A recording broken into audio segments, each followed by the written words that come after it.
Hey everyone, how's it going? What's up, Zach? Hello. What's up, everybody? Welcome to our I don't know what number episode, it says 6 maybe I of think it's six. recipe I think we're recipe on for six. reality, yeah.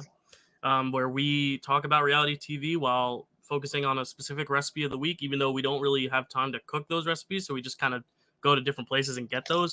And they're not really recipes all the time; they're just sometimes just singular food items. This week we went with coffee because this was a very energetic episode of Survivor. To talk about, and a very energetic start to Michelle's season of The Bachelorette, which are the two things we're talking about this week. Zach, what are you drinking? I'm drinking my classic Dunkin' Donuts, but as we were talking about before we hopped on, I do have the peanut butter cup swirl flavoring that they have. I'm obsessed with peanut butter. Peanut butter is my Nice. favorite flavor of all time. Don't get it in a macchiato. Get it in your regular coffee. It tastes way better. Put a pump of mocha in there, and it tastes like an actual Reese's peanut butter cup. Oh, so you add the Way mocha as better. well. Oh yeah. Okay. I'll relay that to my roommate who got Yeah, the peanut butter swirl. We tried it and we didn't like it, but I'm gonna recommend putting a pump of mocha. There we go. yeah, you I just absolutely. have the regular cream and sugar. I'm boring, but speaking of sugar, speaking of energy, what an episode of Survivor. Should we start with Survivor and end with Bachelorette, or do you want to start with Bachelorette, end with Survivor? What do you want to do? I think we should start with Survivor and end with Bachelorette. I always I feel like like that too. we end with Survivor. So let's Kick it off with switch it up.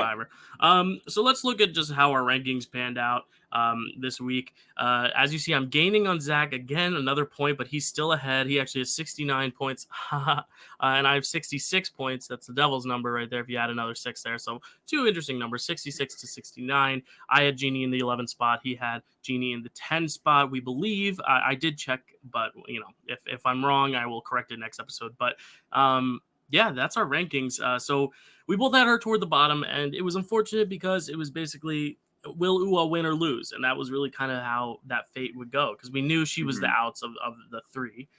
We knew Ricard and Shan were going to stick together, even though they kind of like gave us some drama to believe that they wouldn't. It really came down to whether or not they would win or lose, and whether or not she would play the shot in the dark, and she didn't. Yeah. So what do you think of this episode, Zach? Yeah, I mean, you got to watch this episode with me, which was pretty awesome. It's the first time we've gotten to watch together in the same room, even though you had watched already. And social media has the one of those things where I feel like I learned I learned things going into it prior. Like I knew who was going home. Okay, interesting. I didn't tell you because I didn't want to ruin it. But I knew who was going home. But honestly, I would have been shocked if it had been any other outcome. What I loved about this episode was the build-up up into the immunity challenge, up until, and I love the build-up up to the vote.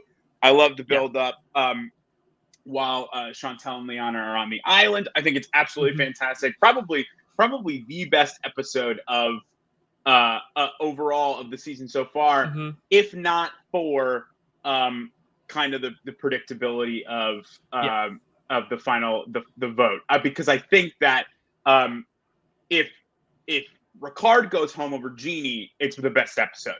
If Chantel goes home over both of them, by far the most amazing episode. Now I think just because of the unpredictability. I think it was just a little predictable. It's okay though. Everything else pretty stellar, pretty fantastic. But I have to hand it to the editors though for like at least trying to make it seem like Shannon and Ricard were having a tiff, right? Because like Ricard said at Tribal Council, it came across a little bit condescending. But those players, because they've been to more Tribal Councils than everyone else, they are better players at this game because they've had to play the game more. It's like when in Big Brother 13, when Evil Dick leaves week 1, Danielle gets that key. She's safe for a few more weeks. She really doesn't have to play. She knows she's safe no matter what, and it's not until she's not safe, and we see the first time she's not safe, she's immediately in shallow water with Brendan, Rachel, Jeff, and Jordan. So I think it's one of those scenarios where like if you don't have to play hard, you really don't have to play at all. I mean, you have to play, you have to build the social relationships, but like Nasir, we don't know if he's a good player or not. We know he can find idols. We know he can build camps and all that stuff. But have we seen him in a voting scenario when his back is against the wall? Same with Erica. Like, have we seen her? Is she able to pull off her move and get rid of Sydney? We don't know if she's a good player because we haven't seen it. We've seen the scheming, but until you're sitting in those chairs and you're voting people out, you really can't get a good grasp on like who is in control and what the dynamics of the tribe are. And I Right. think that's going to come back to bite Luvu if there's a merge, because they are not experienced enough in the whole, like, oh, let's change our vote last minute, the live tribals. I mean, Right. you saw UA, the very first tribal was a live tribal, and live tribal for new Survivor people like you, Zach, is like when people just get up and start talking in the middle of tribal and start whispering to one another. Like that, they did that week 1 when Sarah went home. Like it's Right. been, they've had, I think, 4 tribal councils now to do that. So I think they're just ahead of everyone else. But the only downside now is that there's 2 of them. So it'll be interesting because we don't know if there's a merge, if there's a swap, Right. because we know they're dropping their buffs. So we know we have no idea. we know there's We going have to be no idea. some new configuration. What are your thoughts? Do you think they're going to merge? Do you think they're going to swap tribes? What do you think? I'm curious to see if maybe they're going to so I'm drop their buffs. Drop the kind of team flags, yes? The buffs are like the little like bandana things they wear. So Okay. like, yeah, when you drop your buffs, usually Okay. if it's a merge, they'll all get a whole new color. They'll all be like a red buff, because right now we Okay. have blue, green, and yellow. Oh, hey, Red. It's my There's cat. Red making a cameo.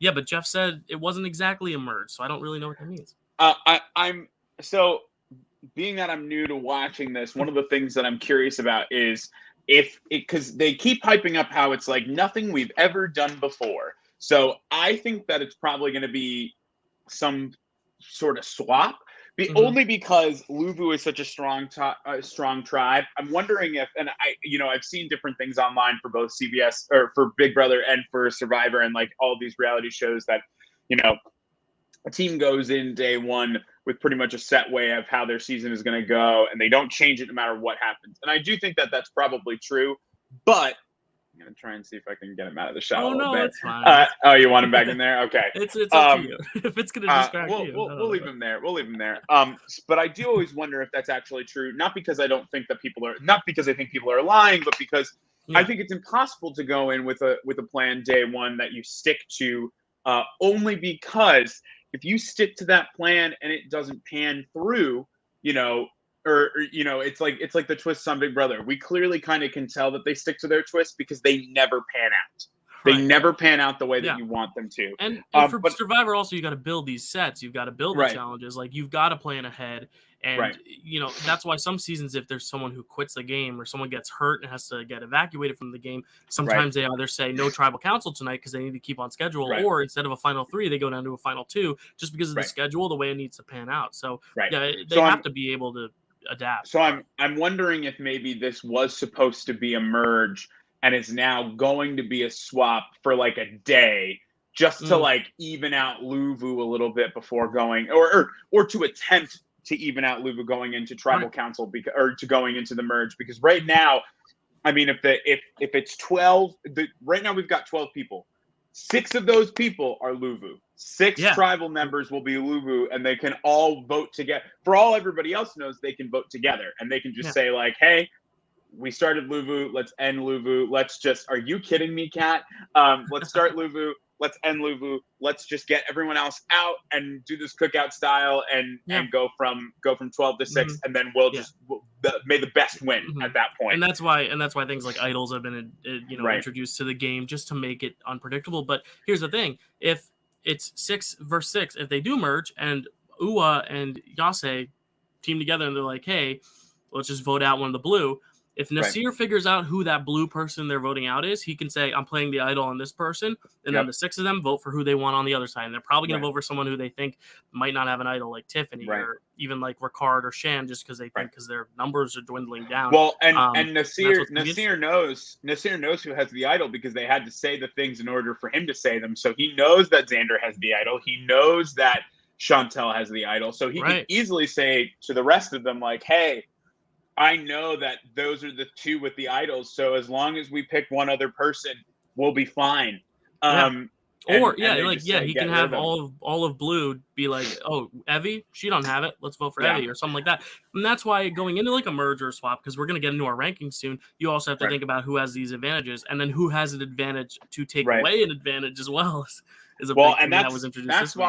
That's why my rankings are the way that they are, and I'm not even going to say my rankings yet. We'll wait like just another second before we go into them. But like trying to create a ranking right now, and I had a ranking if it stays the same, and a ranking if we merge, and a ranking if we swap. And the one thing that I'm really happy about is that my number one didn't change no matter through any of those things, and I have a Okay, who's very your number solid one? reason as to why. So Let's get into it. my number one is Evie. Okay. And here's why. So Evie is good with every member of her tribe. She's the one that Xander trusts the most. She's got Liana on her side, who now has a killer power. Before we even talk ranking, that was a beautiful moment. We didn't even get to talk about that moment. That moment between Chantal and Liana was beautiful. The Really, way that really they got to frame that relationship forming, and the way that bond gets to form, absolutely wonderful. So I'm pumped about that. Now back to the ranking. Evie's got Liana on her side, which is amazing because Liana now has Chantel on her side. Evie's got Deshawn on her side from that one day that they spent there. So she's ingrained with pretty much everyone. So if the scenario we talked about happens where Nasir's like, we can pick anyone on any of these teams and we'll get them out, Deshawn's going to be there going like, hey, don't touch Evie because I got her. I got her in our pocket for us, so we're safe. Chantel goes, or Liana can go to Chantel and be like, don't let anyone touch Evie. I got her. Like, her and I are tight. And then you have a Tiffany up for grabs. You have, unfortunately, a Ricard up for grabs. You have you don't really have Xander or Liana up for grabs, but then also like you have exponentially taken out who's like a viable interest in the game. And they're going to be able to get someone out very quickly. So I think Evie sits on top of that list because she's not really gotten any blood on her hands. She hasn't pissed anyone off to the point where they're going to be able to tell other people about it, which is why my number two is my number two.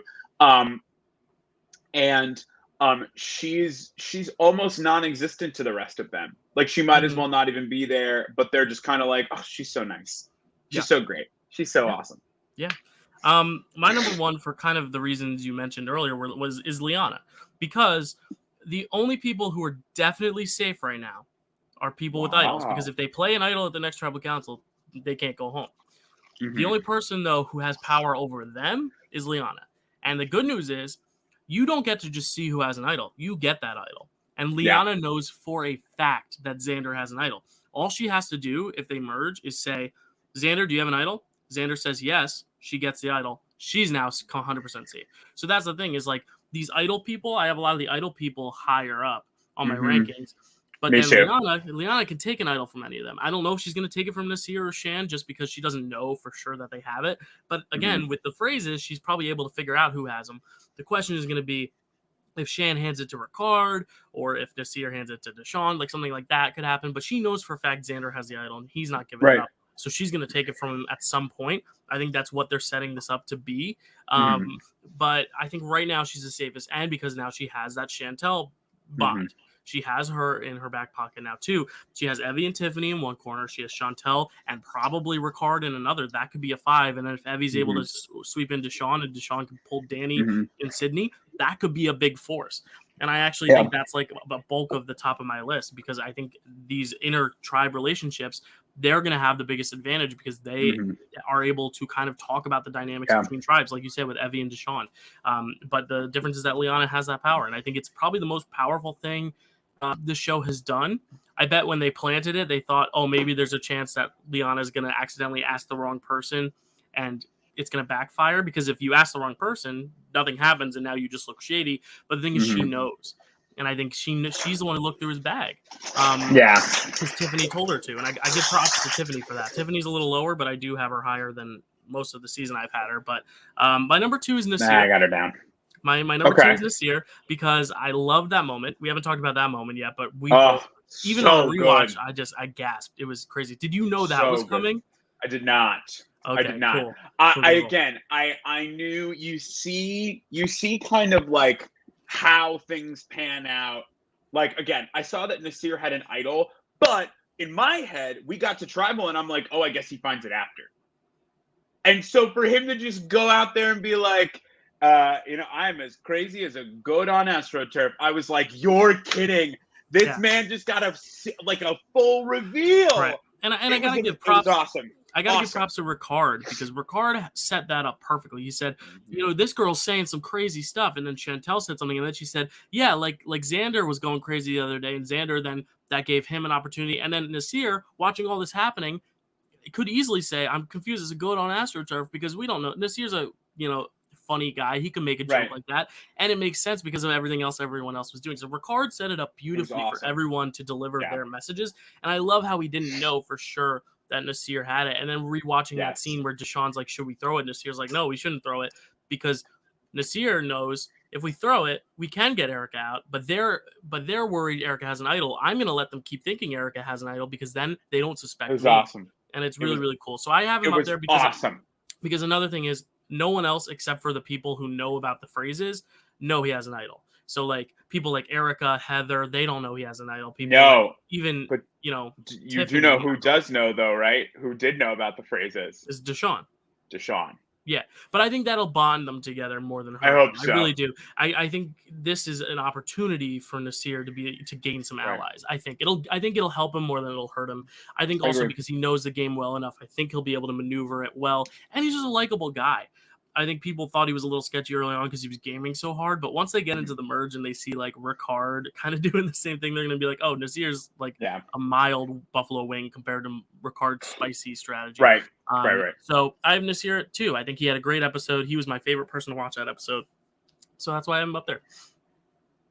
Yeah, my number 2, I have Chantel. Evie and Chantel have gone back and forth for me over and over and over again, and I think they will up until I see a really big reason for them not to. Right. And Chantel is up as far as she is only because, again, she would be number 1 for me, but I feel like this week could make or break her. If they merge, then Ricard is going to have to know that he's got to go to bat and got to start building more of an ally, like a sea of allies for himself, because Shan has so much power. She has got an extra vote. She's got Liana now, who has that extra power, and she's got an idol. So she is physically untouchable. Pretty much at this point, any voting, any tribal she goes into, she's untouchable. No one's going to be able to take her out. So if I'm Ricard and I know what we're going into, and I hear Jeff Probst say, we're doing this, and I don't even know what it is yet, but I know that it's going to separate me from Chantel. First of all, the first thing I'm doing is I'm getting allies because I am 1 week away and 1 bad Flint challenge away from going home for no reason. So, and here's the thing is that, like, it's great that Chantel took him so far, but where Chantel has kind of screwed herself is that she now only has Ricard, who can easily turn on her because he knows that, like, it's either him or her, and Liana, who is wonderful, but I 100% believe would always stick to Evie before she would stick to Chantel. Just because of their bond from like day 1 together, and they've always stood by each other and they've always made choices together. Chantel is as high as she is, honestly, just because she is literally untouchable right now. She is untouchable and no one can get rid of her. Yeah, I have her at number 3, kind of for the same reasons, but the only worry I have is that if they do merge, they could easily be like, let's just go for the 2 of them. Let's get them out. Right. And then Chantel doesn't see it coming and gets blindsided. But I think that's very rare that happens. I think the 2 of them would be used more of a swing vote. And I think Chantel would be more willing to like kind of step back and let someone else take the charge, as opposed to Ricard, who I think could get in a little danger. But Chantel is very well protected. So I have her at 3. Who do you have at 3? At 3, I have Liana, and for again all of the same reasons that you said. But I'm shocked you have her so high. You've never had her this high before. But she had a killer week.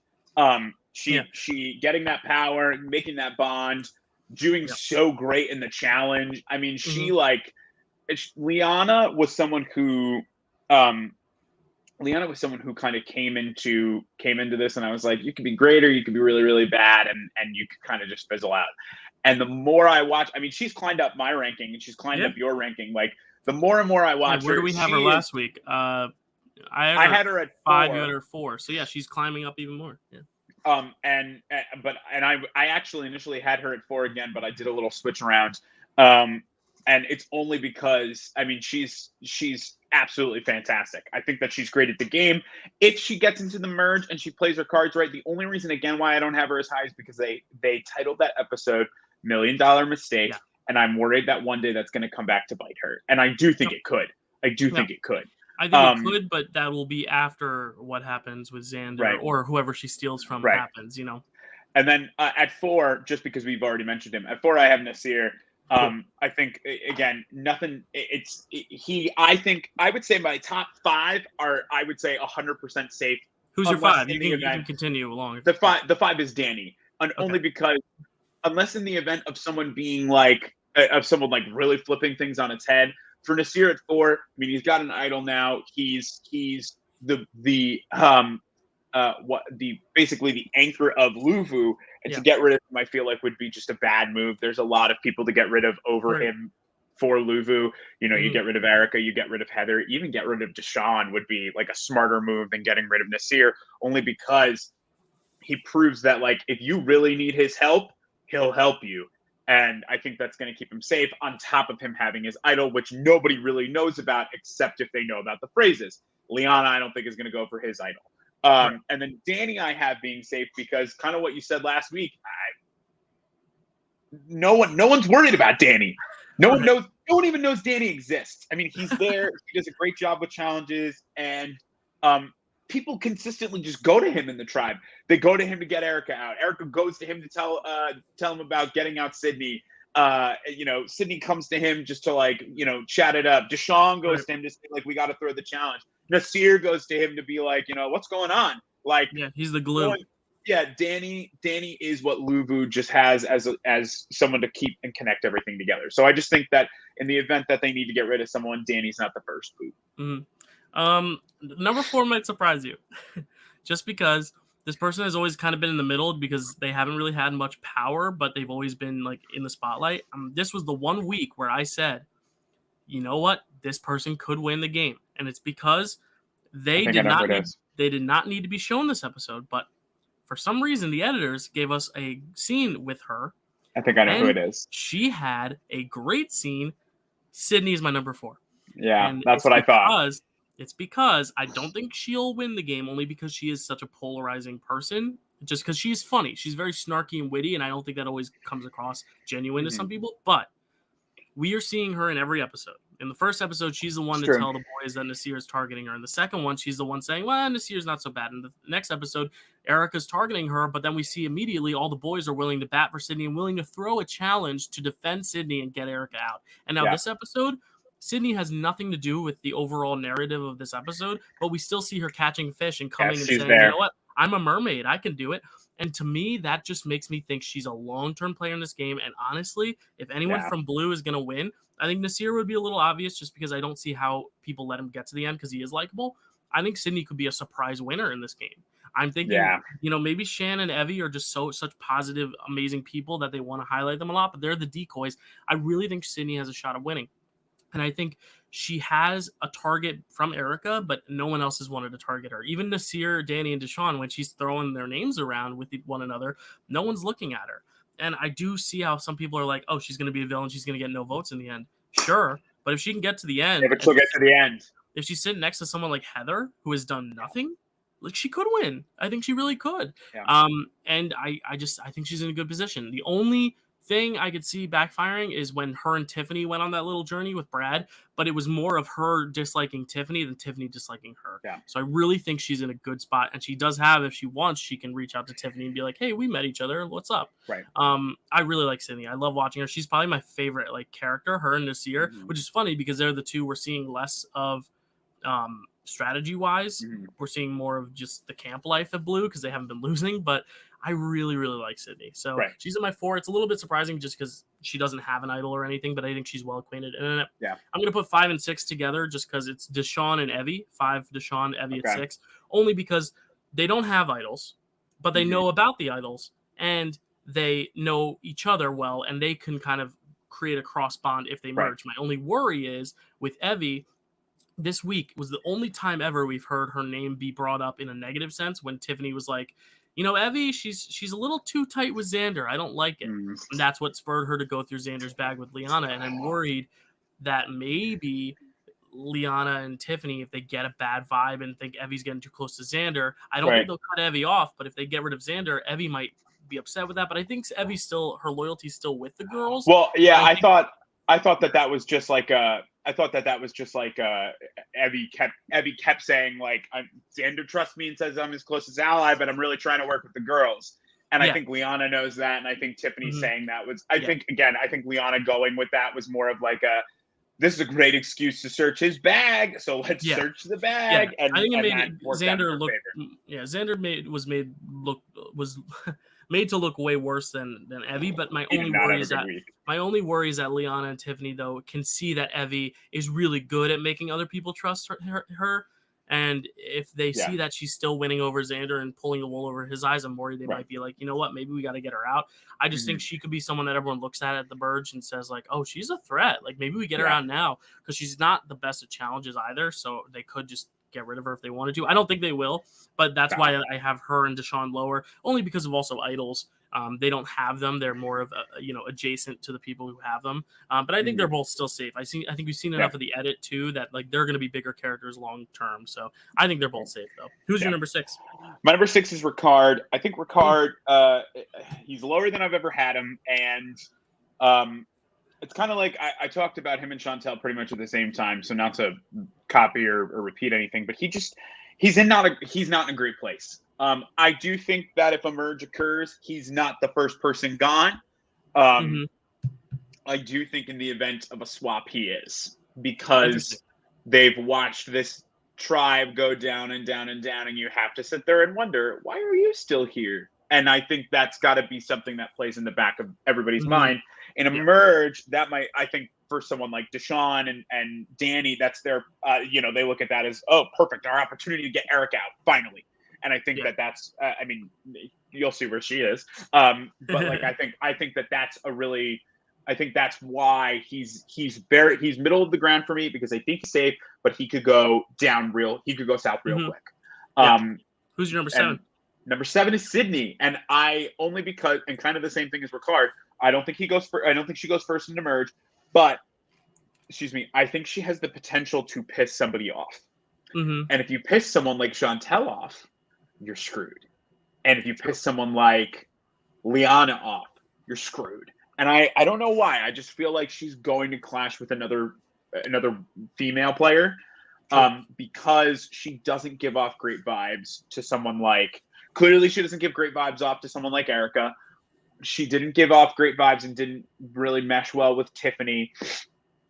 And I worry that if she gets that way with like Liana and Chantel or Evie, like she's an easy boot for them to say like, we do not need that kind of vibe and that kind of energy here. But I do think you're absolutely right. They show a lot of her when they don't need to, and that is a constant reminder of like, hey, I know you're probably not thinking about her, but you should be. And I think that plays out well for her. I'll tell you my number 7, and I think it's kind of similar. I have Tiffany there, and I think it's because she's higher than she's ever been for you. If they merge, I don't think they want to get rid of her because she's not going to win challenges. The thing is, Sydney commented on how erratic of a player she is, and I think that could come back to bite Tiffany. The thing about Tiffany, though, is that she really solidified the trust with Liana this week, because she looked through Xander's bag and she read Xander like a book. And oh my God, it was so bad. After this week, Xander is now indebted to her, because it's kind of like when you steal a cookie from the cookie jar and your mom calls you out on it. He is going to be like, I'm so sorry, Mom. Like, please save me.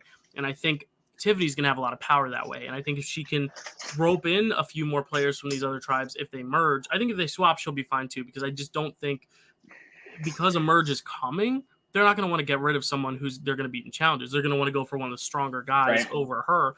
And that's why I have Heather a little higher too than normally. But I really think Tiffany is one of the most inconsistent in the edit. But when she is on, she's really on. Like when this week she had a great week because she was able to figure out that idol. She had all those great faces and reactions to Xander. But then where she struggles is the episode with Sydney, where Sydney's like, yo, Tiffany, she's crazy.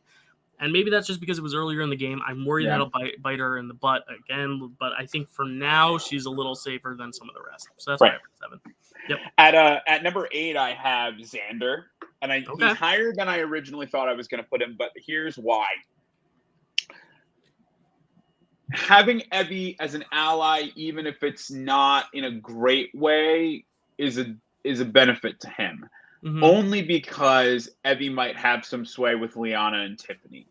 Right. Now, the reason why I have him at 8, and like he's only above a couple of people, and honestly, it's only because those people don't have idols.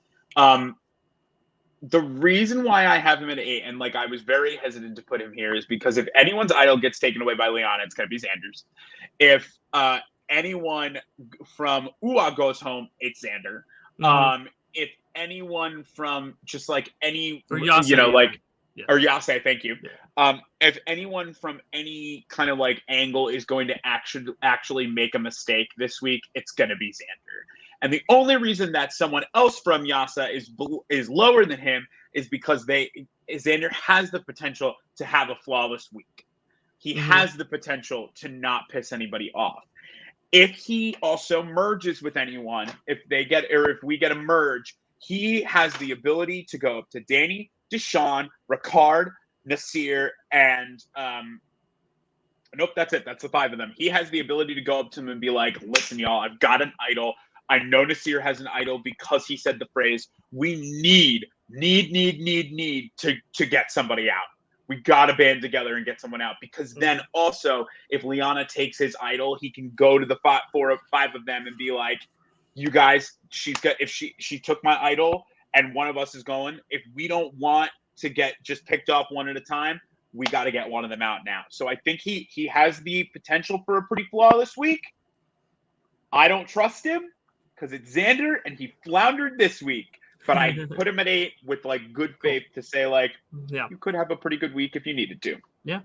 At number 8, I have Danny. I think is a lot lower than you had him, only because if they merge, he doesn't have an idol and he's a big, strong guy. Mm-hmm. And they could say, you know what, if he doesn't win a challenge, let's get this guy out because he's going to beat us in challenges down the line. That's the only way I think of it. And if it's Luvu, say they do swap and 4 of the Luvu members end up on one side and 2 of them on the other, and Danny's one of those 2, that's a majority. That's outnumbering the 2. Like, I think Danny could be in trouble just because he doesn't have anything to protect him and he's not someone who can hide behind others. And that's my worry. The good news with Danny is that everyone likes him. As soon as you meet him, you like him. He's a very nice guy. He bonded with Xander well on the little island in episode 1. Like, he has connections. So I think he'll be okay, but I'm a little hesitant on him because of that. But at 9, I have Heather, kind of for the same reason. I don't see why you get rid of her unless it's a tribe swap and she's the reason you lose. Because if they swap, it'll be probably 6 versus 6. So she's not going to get to sit out. And if she's the reason they lose, they could just say, getting rid of her. But the pro is to, combat that con is that if they lose, they'll just say, hey, let's just take her to the merge because we'll be able to beat her then.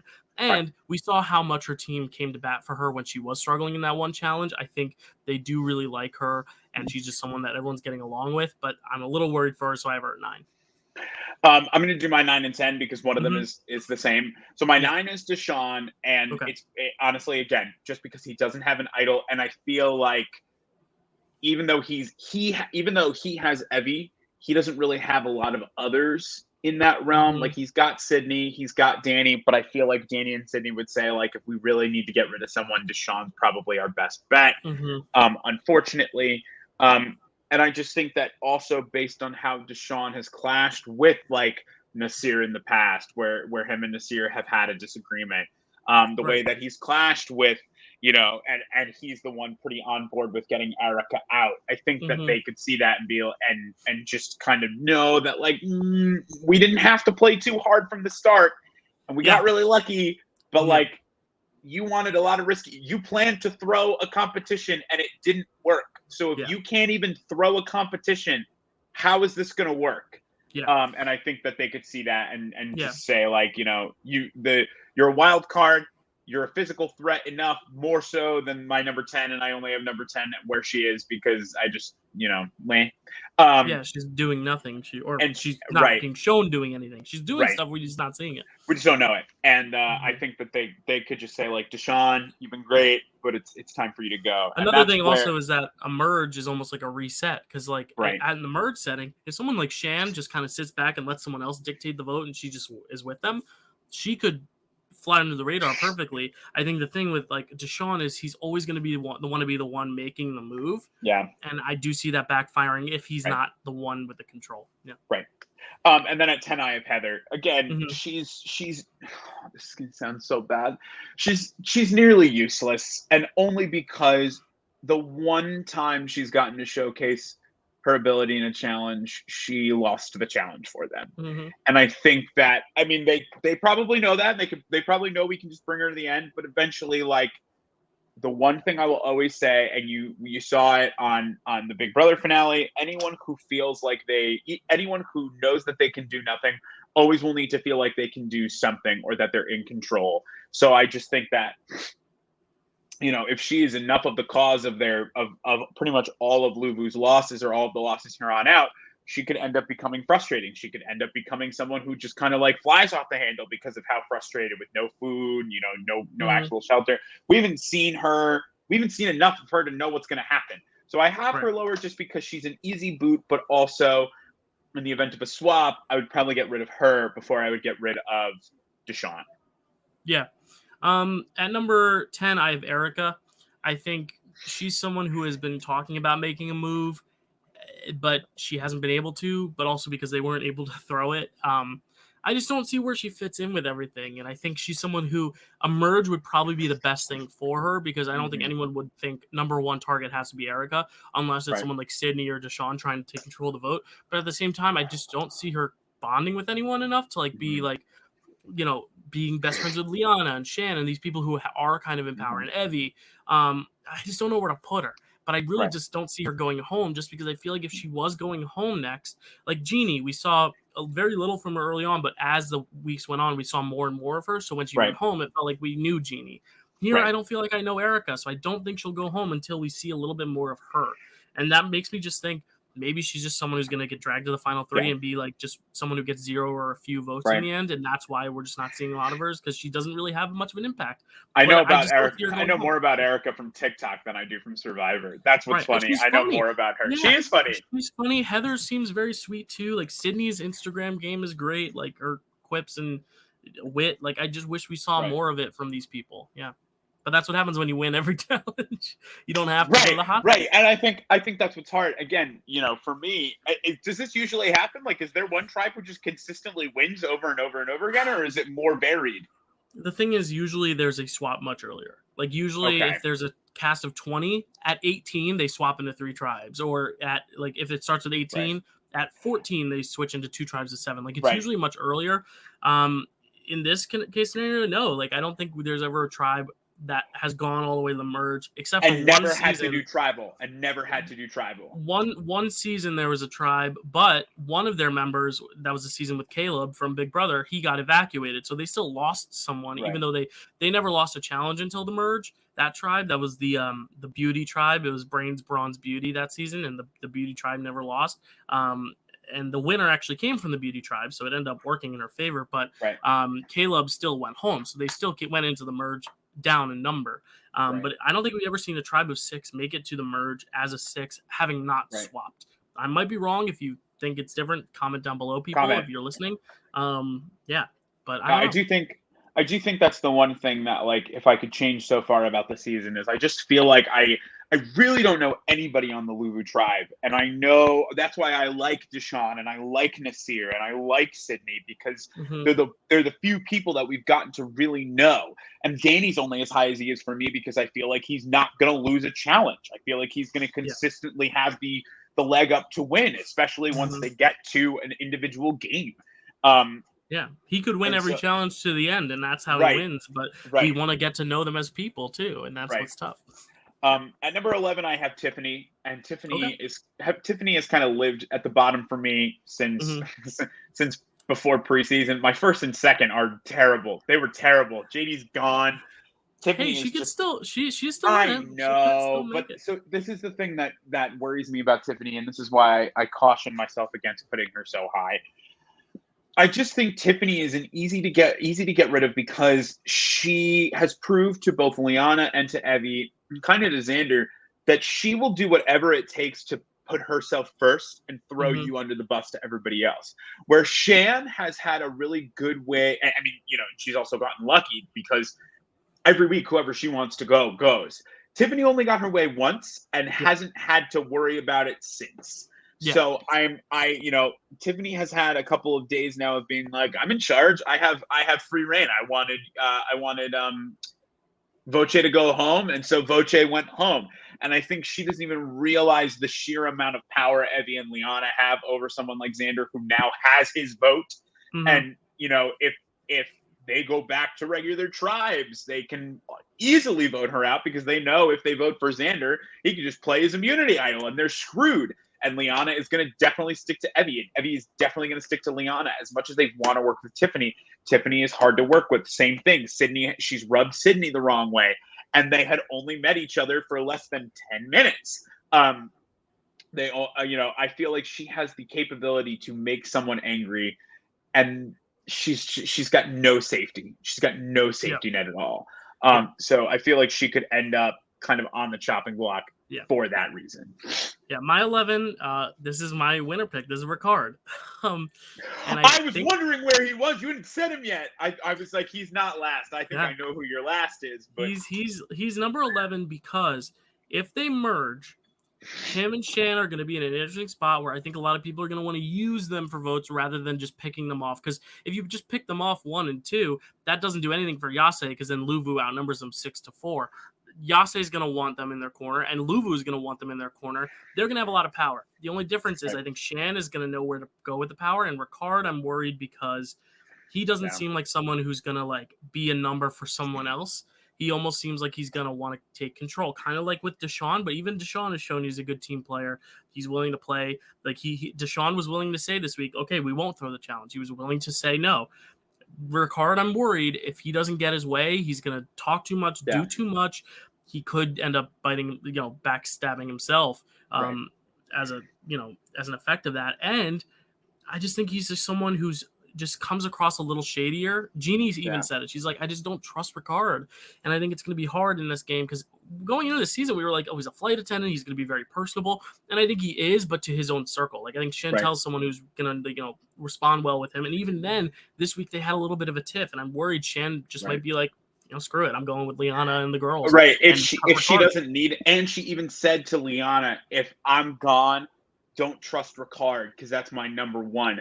And I think now Liana knows that that's Shan's number 1. And in an event of you got to choose between Liana and Ricard, Liana's going to be like, you told me on the island that that's your number 1. Who are you going to stand with, me or him? Right. And here you are. Luckily that you're here, but there was never a danger of you going home last week, was there? And Shan knows that. So I wonder, I agree with you. I put him high just because I think he could weasel his way out of it. But for sure. I think he's a good player. If something blows up, 11, I think is the right spot. And like he said, he has more experience. Him and Shan have done the most. They know what it's like to be in those hot seats more than anyone else. So they're always going to be thinking one step ahead of everyone else. But that could also backfire if Ricard says that.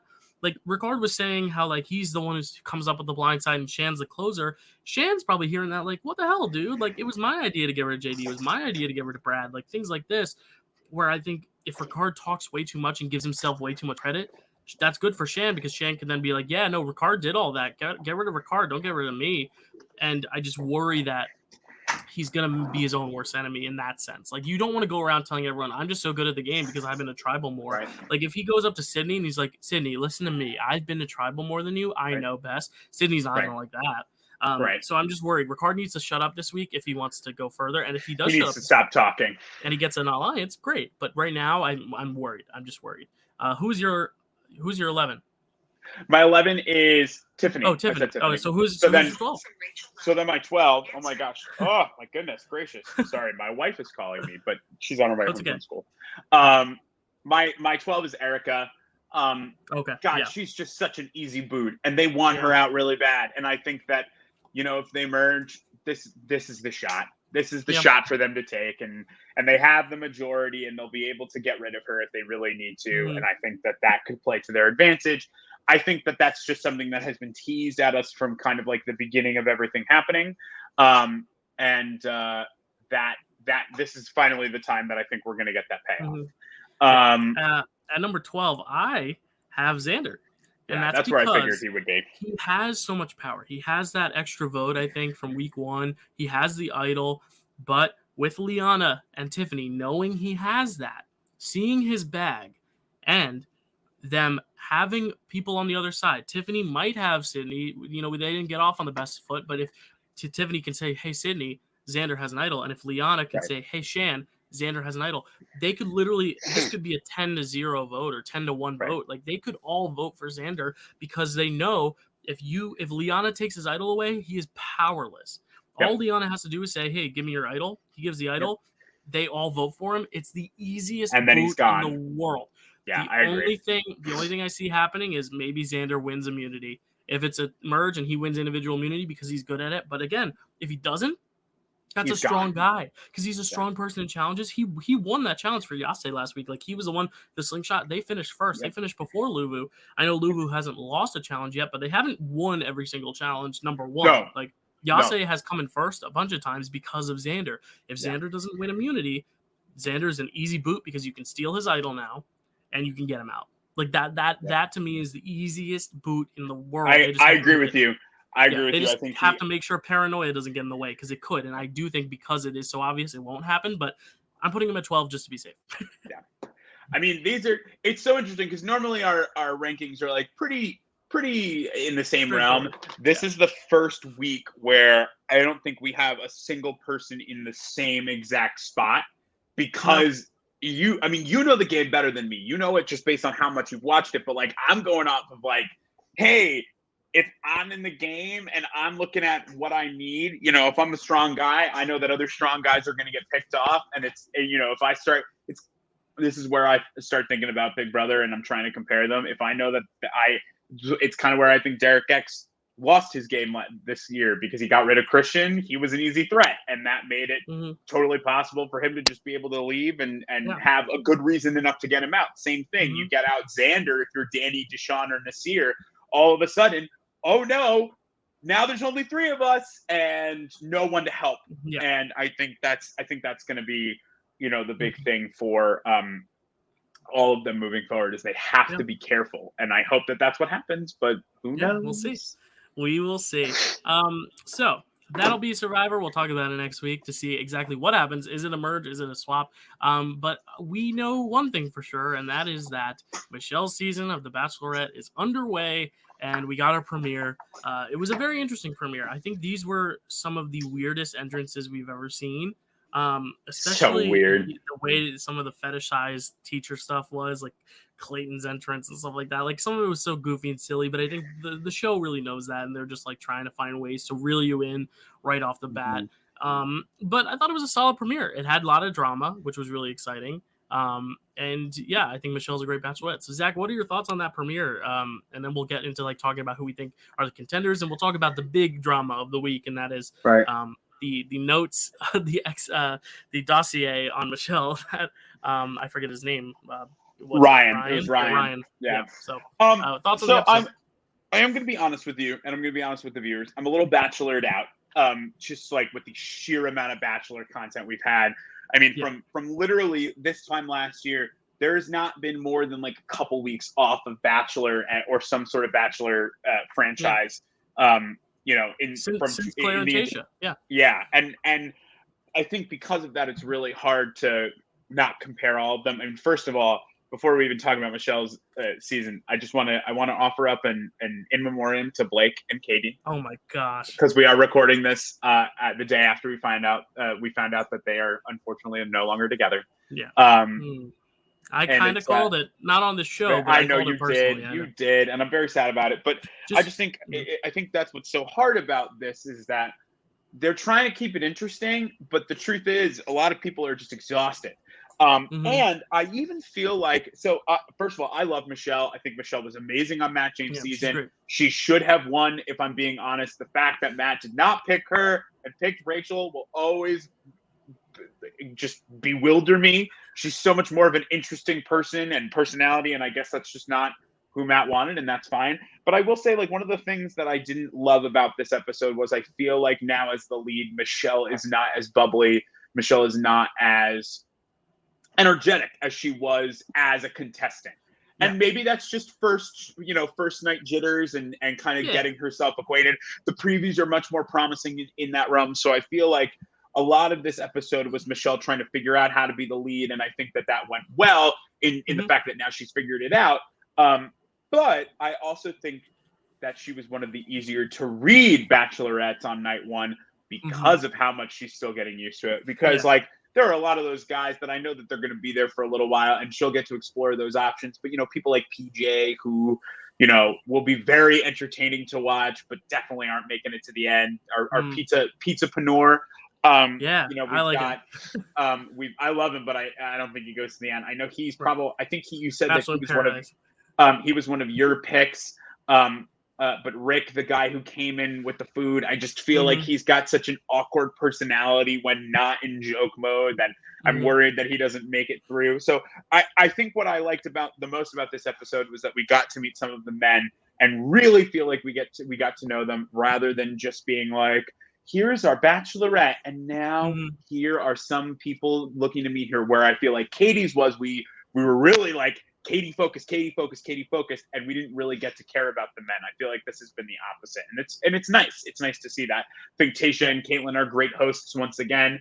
I hope that they are, pretty much forever hosts for the Bachelorette. It's great to have two Bachelorettes, or even if it ends up changing, where in a future season, if Caitlin or Tayshia decide like I got to take a break from this, another prior Bachelorette gets to kind of take the reins and do that as well. I think that's such a better dynamic than just having someone random and come in and be a part of this. But thought overall pretty nice night one. I'm excited to see more. Yeah, I think the biggest topic was Ryan, and let's talk about it, because we don't want to spend every second dissecting the episode like Survivor. Like, there's no strategy in this. We're just going to kind of talk about who we think is going to win, or who we think is going to go far. You should tell Ryan that there's no strategy in this, because he does not believe you. Right. He does not believe you. I just thought that was so wild. Obviously, you want to know a little bit about the girl you're going to be meeting. Like, I get that. But to, like, write extensive notes about it and, like, things that pisses her off, things that don't, like, you can't approach this as a game, because they're not the people aren't chess pieces, and I think that's something that, like, people like Brendan got in trouble for this season, but Bachelor in Paradise, just like treating it as a game and how to advance yourself forward, and how to get more screen time. Like, I hate that. It's like, if you don't get any screen time, I look at someone like Justin. Justin didn't get a ton of screen time, but he was so memorable because he was just himself, and he ends up being in the final two. And even though you don't know him as well as you know Blake going into that season, you still feel like, you're happy for Justin if he gets it, and you're sad if he doesn't, because you at least just get to know his natural personality. Those faces is all you needed to know.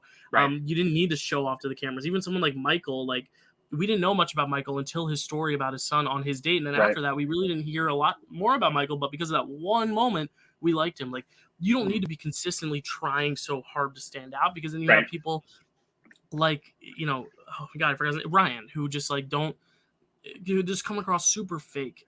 And super sleazy, and I hated everything about that. I'm glad they did go through their rooms early on. I have a feeling that was something that the producers said, hey, this guy came with notes, go into his room, because I don't think we've ever seen this. Like, we've ever seen like this behind the scenes kind of like, go snooping in people's rooms. That dude, I don't know what show he thought he was going on, but yikes. So I'm gonna give a hot take. Oh, okay. I kind of feel bad for him, and I'm going to tell you why. Okay. I'm going to tell you why. I agree with you. I agree with you that this is not the show for notes. This is not the show for a game plan. But unfortunately, the way that Bachelor Nation presents themselves in a public eye, in a public manner, is that there is a strategy to this. How do you get to the end? How do you stick around another week? And that's what always comes up on the episode. Like, how am I going to get myself to stick around another week? You'll hear it 1,000,001 times over and over and over again when people go for that, like, Hail Mary shot. Like, I got to make sure that I'm here next week in order to do that. They present it in an edited manner that it is strategy. And I did my deep dive research into Ryan because I didn't want to come on here and defend someone. And Right. let me be clear, I am not defending him. That is still sleazy no matter what. But what I wanted, the defense I want to make is I don't believe that Ryan's the only one who's ever written notes to try and be on The Bachelor or The Bachelorette. Yeah, I don't believe that he's the only one who's ever tried to plan out his time on there. Because as you know, and as we know from this show, we spend time talking about what we would do if we were on these shows, just randomly for fun. Yeah. So to actually do it, and we do know that like he was on Bachelor Live on stage for a second at like a very like random event. So like him saying that he doesn't know anything about the franchise, that's some bullshit. Oh, I didn't know that. What's not bullshit is like to kind of come in with people who you're looking to replicate. And also the way that Bachelor Nation has also unfortunately presented themselves is that if you don't present yourself in a good enough way, they'll ruin your life. And you look at people like Rachel Kirkconnell, who literally probably, if she hadn't moved away from the public eye herself, they would have probably, I know this might be a very dark take, but they could have killed her. Like, you don't know what people's mental health is. Same thing with and I don't like him, but same thing with Greg. If you have people calling for Greg's, public hanging, it's Bachelor Nation is a very toxic fan base. Sorry to anybody who watches. I love it. I watch it all the time, but people don't treat this like people treat this like a game show. They don't treat it like it's the next part of somebody's life. And I think that's honestly, I think that's the producer's fault. I think it's the producer's fault. I think the notes were producer plants. They probably asked him to send that. Well, I can't divulge what I've been in casting for, but like when you are in casting for something on television that's reality based, they ask you for a lot. They ask you for a lot, references, things like that. So for him to, I thought it was just such an odd thing for him to randomly bring, because how often is he going to get to look at those notes? And how often is he going to get to divulge in that? And then for them to just happen to send in Tayshia and Caitlin, which they've never done before. I think that it was all very producer planned and planted because they knew, I mean, Michelle's not a dramatic individual. We learned that from Matt's season, and we love that. I love that about her. So to create, it felt like producers created drama for the sake of creating drama, and I almost feel bad because I feel like they've ruined this man's image, and he was just trying to get on a show. Is Ryan a sleazeball? Based on that episode, I would give it like a 50-50. Writing notes is really weird. Bringing them is even weirder and kind of grosser, but it's hard because I feel like even he thought like it was very genuine what he was doing and what he was saying. And that makes me feel bad for him because he's got no touch in with kind of like what's going on or his own reality. But I mean, to come on and if you're looking for fame, it's like Thomas. Like, was Thomas coming on to be the next Bachelor? I mean, I don't know, but like, aren't they all? Like, aren't they all? Yeah. Clearly, we know that someone did. Like, it's tough. One of those. Yeah, I honestly think like knowing she likes ice cream is like something you like. It's cool to like look up and find out she likes ice cream and come with an ice cream truck. That's fine. But then saying like, oh, I want to play like Jason and do this. And, I think it's not phrases, no matter phrases what. That'll get you screen time, like that stuff. Yeah, it's more of the screen time stuff that bothers me, because I think if you are wholly and authentically yourself and you have a good connection with her, if you don't have a good connection with her, fine, but like then you might not get the screen time. But I'd rather go on that show and not get the screen time, knowing I was just who I was and just like giving it a shot and getting one little snippet of me walking out and saying thank you for the experience and leaving on night one. I'd rather get that than go through a whole season being someone I'm not, or like putting on a version of myself just to be on the narrative 100% of the time. Like, I think some people it comes naturally, like Michael A and like even Andrew S. Like, people are just gonna naturally get screen time just because they have good stories, or they're just very, very charismatic. Even someone like Easy, who obviously we've heard stuff outside, but just people who just like seem just like themselves when they're in the house, and that's what's tough.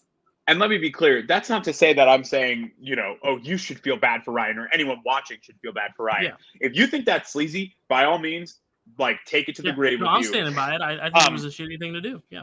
All I'm saying is that I think more contestants do it than we think. We just didn't get to see it. And I think that's what's hard, is that, it's now one of those things where, people are so upset about the notes, and they're so upset about like how sleazy he is. And I'm like, you guys, there's so many people on that show who are sleazy.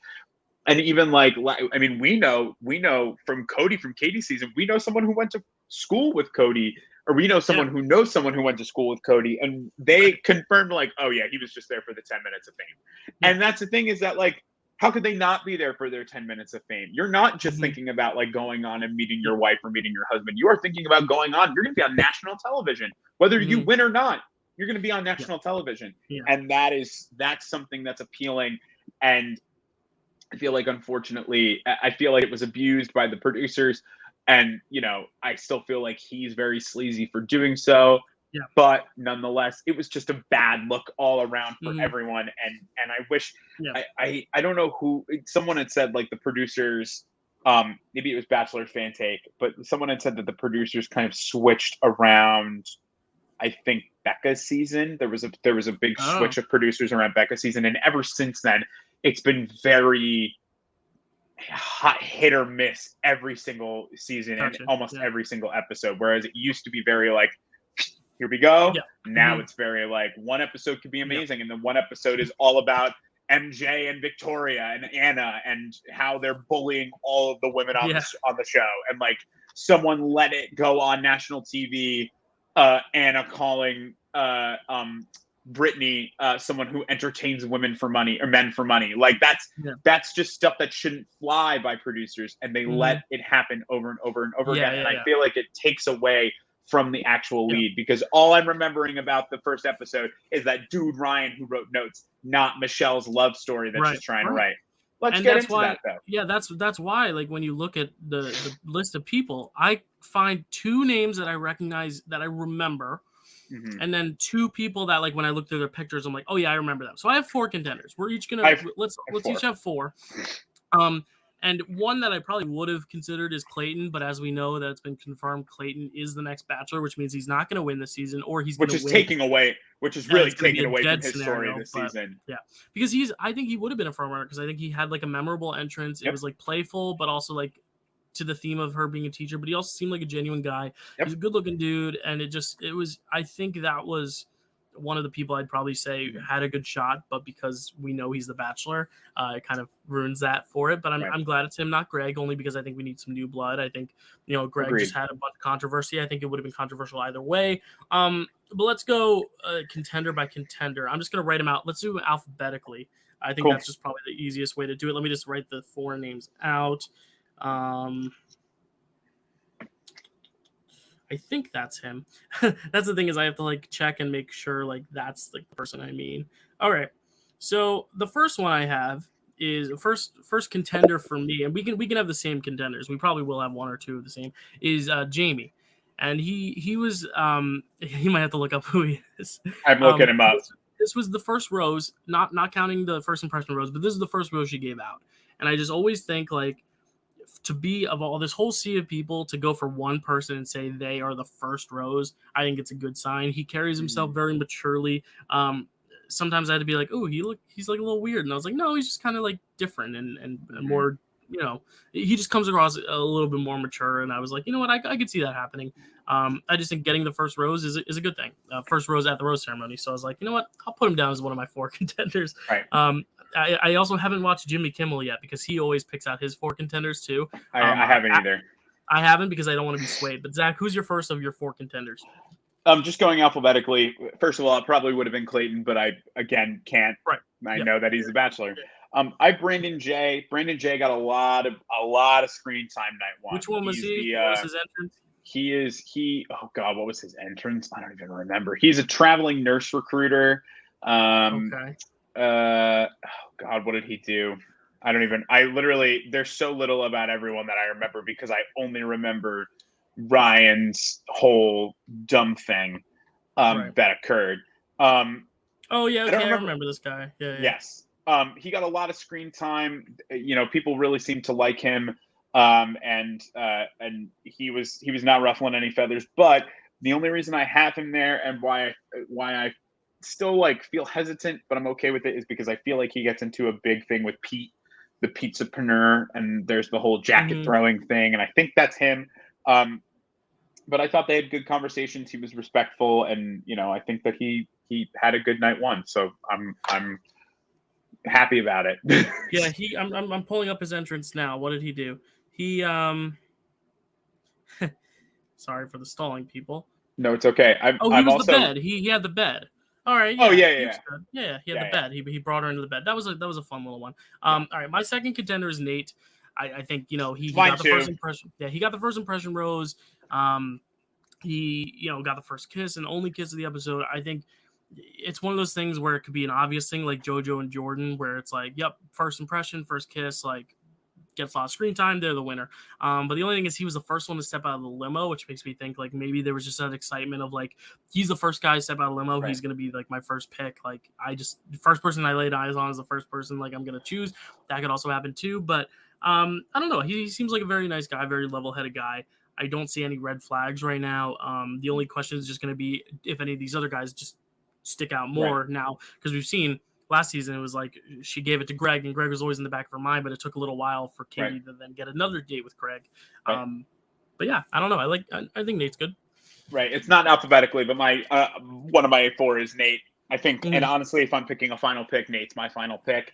I think they connect the best. I think that she smiles whenever she's near him, and they're hyping him up, and I even think they're trying to give him some drama with them being like, he's just here for he's just here for the stardom, and then we're getting the whole like, I'm not an actor, blah blah blah, and I feel like they're going to try and subvert us from thinking that about him, and give him kind of like a hero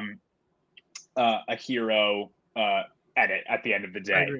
Cool. And then Who's my third is Joe, and I know that this is going to be controversial, but I think Joe's a great final 2. I think Joe's the one that gets to the end, and Michelle decides at the end of the day, there's just no way that they'll ever work because they never worked in the first place. I think that they spent so much time hyping up whether or not he was going to get that rose. He was the last pick of the night. He was always in the back of her mind then the entire night, to the point where she had to have a conversation with him just to like clarify things for herself. And I think that because of that, he's going to stick around for a really, really long time, especially given the fact that like they're both from Minnesota. They both are both from Minneapolis. I don't know if they're both Minnesota. Yeah, but they're both from Minneapolis, and I think that like maybe it's just like a right time, right place finally. But I think they're going to get to that final 2, and she's just going to decide like, I am never going to be able to trust that you won't leave me behind because you didn't when you didn't know me. So now that you do, how are you not going to? And I think that just created a red flag for me. That was just like kind of like, you've already ghosted her in the past, and then you go on the show. Like, why would you apply to go on a show for someone that you like very blatantly ignored in real life? And I get it. Like he says, it's all this other stuff, but like Michelle's right. As someone who is also Black, she should be able to be someone he can talk about that stuff too. But I do think he was genuine. He was in a weird place in his life. And if that is true, I think they could last. I'm getting 2 vibes from it. I'm either getting villain vibes in the fact that like he's going to come across sketchy to a lot of the other guys because of this. And a lot of the guys are going to want him out, and he's going to go further than he really should. Or it's going to be Kelly from Peter's season vibes, where because Kelly and Peter had met before the season in the hotel. And then he asked Kelly, hey, why don't you come on the Bachelorette? And like they hit it off, and then they went all the way. She got cut right before the beginning for someone who was much more TV dramatic. And then they ended up dating after the show. So like it could be one of those scenarios where she brings him along because like they had that thing outside of the house before. And then like just later on, her option, she just cuts him. But then if things don't work out with who she does get engaged to, if she does, maybe her and him reconnect in Minneapolis. I don't know.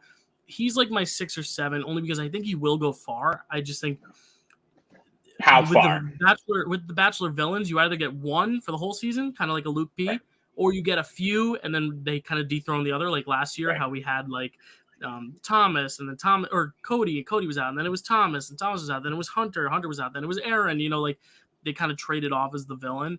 I could see it being either way. I don't know yet. But the fact that he got the last rose means that like they want it to be a big story thing, like that he was like the last rose to get handed out. I'm just not sure yet. My next contender is, you alluded to it earlier. It's Rick, the guy under the what do you call them? Cloth. The Brits would call it the cloche. The cloche. Yeah, the guy on the dinner plate, and I think he kind of comes across to me as like Cat Connor, how it's like such a weird entrance, but like it's oddly memorable and oddly charming, but he still has like a good personality. I don't think he's like a weirdo. Or he could go the same way as James, who came in the box, who was like more for the entrance, and then we kind of didn't hear anything about him, and then on Paradise he became more of a character. I don't know for him, but I think the difference with Connor was that they just didn't have that like romantic spark, like the sexual spark almost. It was more just like a really good friendship. I think if he can exceed that, I think he's already gotten a really good first impression off the bat. He was one of the first roses handed out. I like him, and I think he'll go pretty far. I don't think he'll win. I think he's like the fourth of my four. I'll tell you the order of them once I finish, but I think he has a good shot. Who is your fourth person though, Zach? Of the four. My fourth person is firefighter PJ. I apologized. I called Pete the pizzapreneur PJ earlier. I was incorrect. PJ so who's the pizza firefighter. Guy? The pizza guy is Pete. Pete's Pete the pizza guy. PJ, okay, and PJ is the firefighter. PJ is the firefighter, but the one who came in on the actual fire truck. There was a mini fire truck, and then there was actual. Yeah, again, that's producer like having a good time, like making a good joke, especially because like PJ is much bigger, bulkier, I would say more handsome than Brandon is, or Daniel, not Brandon, sorry. Who was the guy who came out on the small fire truck. Yep. I think that the biggest thing for me is that PJ for me is my third, and I'll give you my order after you give me your fourth. I think PJ is my third. I think he's just going to kind of be like Riley, such a nice guy. Same thing like with Ivan before he went on Tasha's season, before he went on Bachelor in Paradise and everyone started hating him. I think he's a nice guy. I think he's going to have a really, really great fan base. He's going to charm people. He's going to be like, he's got that awesome entrance, and that entrance was so memorable that I think people are going to kind of hold on to that. So I think people are really going to stick to that, and I think that he stands a good chance. I don't think he wins, but I think he goes far. Cool. We just didn't get to see a lot of their connection this episode. My fourth is Mr. Apple, Mr. Rodney, the guy who came dressed as an apple, and you know why? It's because it was a memorable entrance, but it wasn't anything too crazy, too flashy. He didn't come in a fire truck or a school bus. He also didn't do his research, which I like. He didn't, because you can tell when she asks what kind of apple he is, like which apple are you? He goes Granny Smith, and he's wearing a red apple suit, and Granny Smith is green. She goes, Granny Smith is the only green apple, and you're red. You could have said any other apple. And he goes, oh, sorry. And it's because I don't think he like planned that out. And I like that. I think it shows that he's more spontaneous, and he's just kind of like just there as a good dude searching for love. I think he's my number 3 right now. Like, I don't think he's going to be in the final 2, but I think he made one of the better impressions, and he got a good enough edit in episode 1. Like, they showed their little one-on-one conversation after he had already had his entrance, which I think is big. I think when we see them a second time in the premiere, it's good. Yeah, but I liked it. I thought it was a good entrance, especially because she's a teacher, dressing as an apple. It's nothing crazy. You're not showing up in like a freaking truck or a bed, but you're still making an impression. And I appreciated that. So my order, I would put Rick in 4th, only because I don't know, he could end up being just like Cat Connor, just be a fan favorite and go in Paradise. At 3, I have Rodney. At 2, I do have Jamie, and at 1, I do have Nate. I just think it's easiest to pick the first impression number 1 overall. But last season, I bet most people would have said Greg, because he was in the same position, and then he ends up getting 3rd place. So who knows? I think Blake wasn't there yet, but I think it's hard. It's hard to pick an order just like your actual final pick until pretty much halfway through the season, when they're not dropping. Because the same thing can be said for Matt's season. I'm sure Michelle wasn't a final 2 contender until she walked in the door and we saw how great she was. For me, my order is I have Brandon J in 4th, because I think the drama is going to get in the way for him. I have PJ in 3rd, just because I think he's not going to have the same emotional connection with her as number 2, Joe, who I think is going to get right to the end, and she's just going to say, like, I got to trust my heart, and my heart's telling me not to trust you. And then number 1, I have Nate, because I just think that both of the same winner. I think it's 3 entirely different other picks, which is awesome. So that's going to be your final 8. It's going to be your 3, my 3, Nate, and Clayton. There it goes. And I really do think Clayton could be 2nd or 3rd place. Like, he could be the one who loses in the end. It's just we just know he's not going to win. So Yeah, I do originally, honestly think he'll make Final Four, but yeah, I just don't know.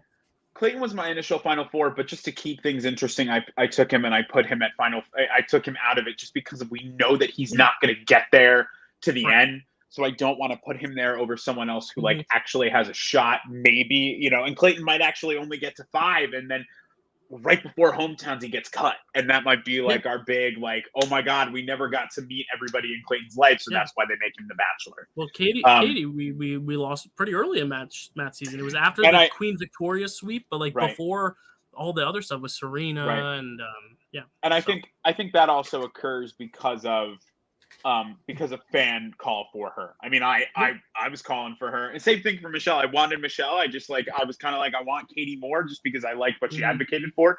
And then they came through and gave us both. So it's a win-win. So yeah, we'll see what happens with Michelle's season. It's hard to talk about just because there are so many guys right now, and I don't really remember any of them really well, except for like, the guy in the apple suit, the guy who made the pizza. Right. Like they're right now the guy who, rather than their names, the only ones I remember is Nate, Clayton, and Joe for the obvious reasons. Yeah. And Ryan. Yeah, it'll be nice when there's not. It'll be nice. Ryan's gone. Notes. Yeah. It'll be nice when we don't have to worry about kind of getting to know them anymore, like from that first night, and we get to actually watch them interact with Michelle and not just compete with each other for like the flashiest thing, or you know, who's there for the right reason. That's my least favorite. My least favorite everything every time is who's there for the right reasons. No one's there for 100% the right reasons. End it now. I'm over it. I don't think anyone's there for the right reasons. I have 2 questions for you, Zach, before we wrap it up. 3, actually. 1, do you think Blake and Katie really broke up earlier than yesterday? And do you think Blake is going to show up on Michelle's season? I don't think he shows up on Michelle's season. That was a joke. I'm going to offer up a really – that's the worst. But I'm coming in at you with another hot take. I don't think they really broke up. I think they're just hiding it. Why would they do that? Probably because people hate it so much. I think a lot of people hate together. Yeah, they hate it. They hate the whole Greg Katie thing. I think that took a toll on them, and I think they're going to try and hide their relationship for a while, and then suddenly get back together. That's just me being an optimist and hopeful. My second question was, do you think she'll now go back to Michael A? Because Michael A showed interest, and like he was like, "Hey, I'd love to give it another whirl if you don't end up with someone." I'm curious to see if maybe that happens. I wouldn't doubt it. Yeah, I think it could happen because the only thing holding him back was the fact that he had a kid. So yeah, I wouldn't doubt it, but I also don't know if like my wonder is like if Katie, you know, was just engaged to Blake and now, you know, she's going from Blake to Michael A. And not only is she going back to a relationship, now she's going to a kid. And I think that's a big step. I think if she had made that leap on Bachelorette, would have been different. But to make that leap kind of after an engagement might be a little too much for her. We know Blake also travels so far. Like he's been in Africa. I've seen his Instagram for a while now. So. And I think that's probably why they're not together right now. That's why I'm still holding. That's why I'm kind of still holding out hope that I think they might actually still be together. Is because they never really got to be together. I mean, they got to be together right after it happened, and then he went to Africa, and then he couldn't stick around because of Canada. I think that.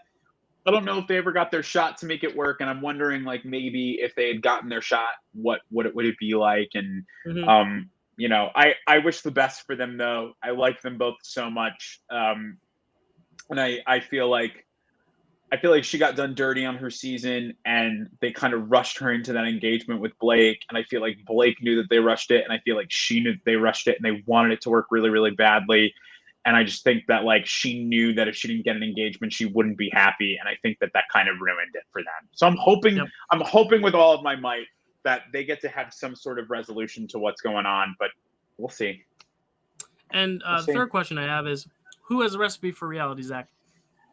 I'm going to give it to the girl, Michelle. I'm going to give it to her. Even though I said I don't think she was as energetic, I think this is going to be a phenomenal season. I'm pumped to watch her amazing, like, huge boss teacher energy. I'm a teacher. You know, I love my other teachers. And I think that she's going to take prisoners, or she's going to take names, take no prisoners, and just, like, get to the end of this and fall in love. And especially, like, her previews with that poem are just so beautiful. You can tell that she's going to rock this season. I'm very excited for her. My recipe for reality is the inspiration behind the coffee. Nasir. This is Nasir. That is Nasir. He had just such a good episode, and he really just came in with ready to play the game. The editors did a great job to show that. So yeah, those are our recipes for this week. Our people that we thought did the best in reality television world. Next week we're going to talk more about Michelle, more about Survivor, and of course, back to Dancing with the Stars, because we're going to talk about Horror Night, which happened, but I don't think Zach's watched it yet. I haven't watched, but I've heard a theory on something. I'll bring it to the table next week. Cool. I'd love to hear that theory, but the dances, some of them are just incredible. That's what I've heard. One in particular is my favorite dance of the season so far. I know who it is. I know who it is. You've talked about it. You talked about it in our group. I think you talked about it in our group chat last night. We'll see. Anyway, Zach, where can they find you on the internet? You can find me down below at the Twitter. You can find me on Instagram. I think we can start adding my Instagram. I approve all of my followers anyway. Yeah, but you can follow me at. I'm gonna do that. Yeah. It's cool. At ZLove with 3 E's. You can find me on TikTok at the same thing, but with a 39 after it. I posted some funny TikToks recently. They're tons of fun. And then if you're a New Jersey person, you can find me doing a production of The Wild Party opening next weekend. It's crazy. Wow. And cool. And what are those dates exactly for people listening? It is November 5th, 6th, and 7th, and November 13th, 14th, and 15th. No, 12th, 13th, 14th. I apologize. It is a rated R show. Don't bring your children to it, please. Children, if you're listening, do not. I am begging you, if you are below the age of 18, including any East Windsor students who are listening, you better not show up to this show, or I will fail you. That's not true. I can't do that. That would be very much not okay. But you get the sentiment is there. Don't show up. Yeah, don't go to Zach's show if you're underaged. Yeah, but everyone, go see The Wild Party if you're in the Jersey area. I will be there on the 12th. Can't wait to see it. November 12th. Can't wait to see it. Now I just told the internet where my location will be on the 12th, but it's okay. Come see the show. I don't know where I'll be on all of those nights. If you're a fan of our show, come tell us. Like, hey, I watch you guys on YouTube. That'd be pretty cool. That'd be pretty. It was funny. Pretty stellar. At the film festival, I actually got approached by a few people who were like, "I saw you didn't." I did. I was like walking by and they're like, "Hey, did you do that review?" Because it was later on in the festival, so I had posted a review for a movie that I watched the opening night of the festival, which is The Tragedy of Macbeth with Denzel Washington and Frances McDormand. Yes. And they walked by and they were just like, "Hey, did you make that review on Macbeth?" I was like, "Yeah." They're like, "Oh, we saw that. Great review. Are you reviewing this?" I was like, "Yeah, I will." It's like, "Thanks." That's like weird. It's cool. It's like people are finally like, because a lot of people are watching, and it's nice to hear that people are like retaining and recognizing what I like to call hard work. I don't know if it's hard work in comparison to other people's work, but yeah, I work hard. So you do work hard. But we gotta start pushing. We gotta figure out how to push this out more and how to push just all of your shows more. I don't know how we do it, but we'll get it. We'll make it happen. Speaking of, like and subscribe. My socials are down there, but especially right there, the Dill Pickle Movie Network. That's the channel name. If you like this video, if you like any other videos, like even if you don't watch reality television, you made it all the way to the end of this episode. Thank you. But please subscribe and like and share and do what you can. Hoping by the end of 2021 we'll be at 200. We were trying to double the 100, and we're on track to. And then at the end of 2022, I wanted it to get to 1,000. We're trying really hard. But we're gonna thank you guys for watching. Thank you for watching, and thank you, Zach, as always for of course joining me. CBS. If you're out there, cast us on Survivor and Big Brother, just as usual. That's right. And if the rumors are true and Boston Rob is going to be on Celebrity Big Brother, then I want to be the second person to be in all three Amazing Race, Big Brother, and Survivor. I know if Rob gets there, Rob will be the first, but I want to be the first. So CBS, answer our prayers. CBS, I'm waiting, man. I want eat rice. If you make the season 49 days or 59 days, I'll be there. I'll eat rice till I am a stick, even though CBS, it'll take a long time to get there. But I'll eat slop every day if I have to, and I'll do it happily if I can be on. Yeah, I will stay up 24/7 building fires for you, CBS, if you cast me on Survivor, please. Anyway, guys, thanks for watching. We'll see you next week with more reality television talk. See you guys.